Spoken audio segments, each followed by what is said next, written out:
사실 AKB48의 데뷔 이후 아키모토 야스시의 본업은 어쨌든 걸그룹 프로듀서 겸 작사가였지만 부르는 사람이 많아지자 이제 그의 직함은 점점 더 늘어났습니다. 2007년부터 교토조영예술대학부 학장 겸 예술학부 교수로 근무하고 있었고 2009년에는 일본 방송작가협회 이사장으로 취임하기도 했습니다. 2015년에는 2020 도쿄올림픽의 조직위원장으로 취임하기까지 했습니다. 이에 대해 아키모토 스스로는 다큐 방송에 나와 자기 자신을 피카소가 되고 싶어하는 영업사원이라고 표현했으며 직업에 대해 구구절절 늘어놓는 건 없어 보이기 때문에 누군가가 자신의 직업을 물으면 작사가라고 딱 잘라 말한다고 고백하기도 했습니다. 작사가를 대표 직함으로 삼은 것은 그가 일본의 국민 가수 미소라 히바리의 유작을 작사한 것, 그리고 그 덕에 자신이 아마추어가 아닌 프로가 되었음을 느꼈다는 그의 과거 발언과도 맞닿아 있는 것으로 보였습니다. 그러나 어쨌든 그가 기획하는 모든 프로젝트에는 언제나 그가 모든 것을 결정하는 일종의 오너 중심의 회사 경영체제와 비슷한 모습을 보였습니다. 자신이 거느린 작곡가 등의 음악 프로듀싱 팀이 아키모토 야스시의 지시에 따라 멜로디를 만들고 아키모토 자신의 의견을 개진해 곡을 수정한 뒤 여기에 직접 작사를 하고 이 곡의 컨셉 방향에 따라 의상팀, 안무팀, 뮤직비디오 감독들이 보조를 맞추는 시기였습니다. 그래서 아키모토의 바쁜 일정과 마감 직전까지 마음에 안 들면 뭐든 갈아엎는 그의 성향 때문에 일반적이지 않은 프로듀싱 환경이 구축되었습니다. AKB48을 비롯한 아키모토 프로듀싱 걸그룹 멤버들은 뮤직비디오 촬영 2~3시간 전에 안무가에게 속성으로 안무를 배워 뮤직비디오 촬영에 들어가야 했고 뮤직비디오 촬영 중간에도 가사가 바뀌는 경우가 잦아 가사 립싱크 씬을 최대한 미루어 찍거나 아예 제대로 찍지 못하는 경우도 생겼습니다. 작곡가들도 새벽 불시에 작업하는 일은 다반사고 가이드 녹음 완성곡을 뮤직비디오 촬영 중인 상태에서 갈아엎은 가사로 재녹음을 한다든지 하는 일도 있었습니다.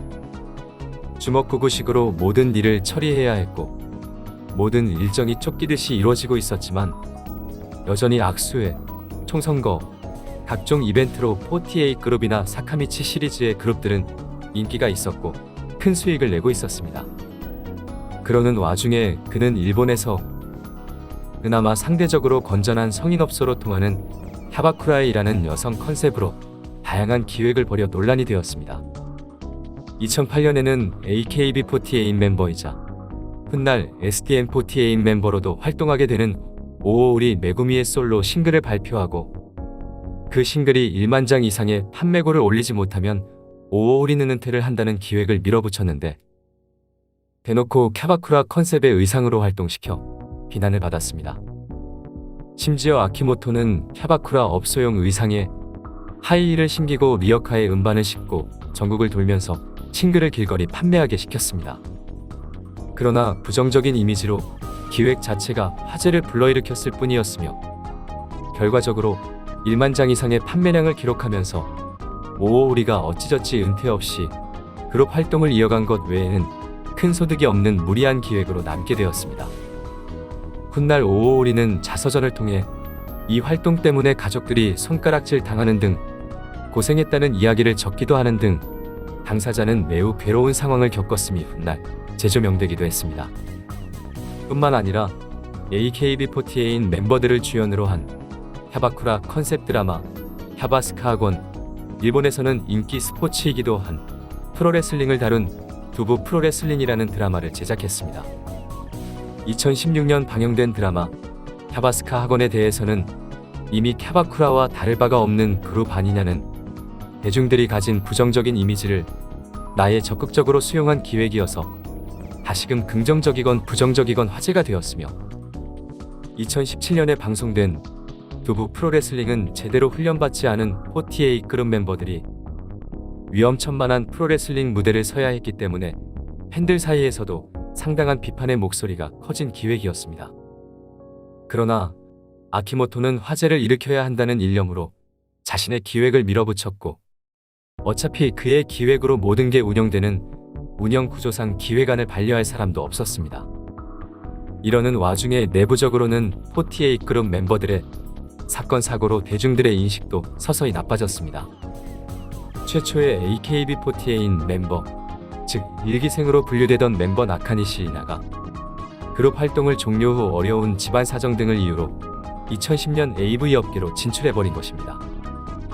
나름 예명으로 활동을 시작했지만 이미 데뷔 때부터 모두가 AKB48 출신임을 알고 있었고, 결과적으로 작품 자체는 초대박이 났지만 AKB48 그룹 이미지를 생각하면 부정적인 여론도 거셌습니다.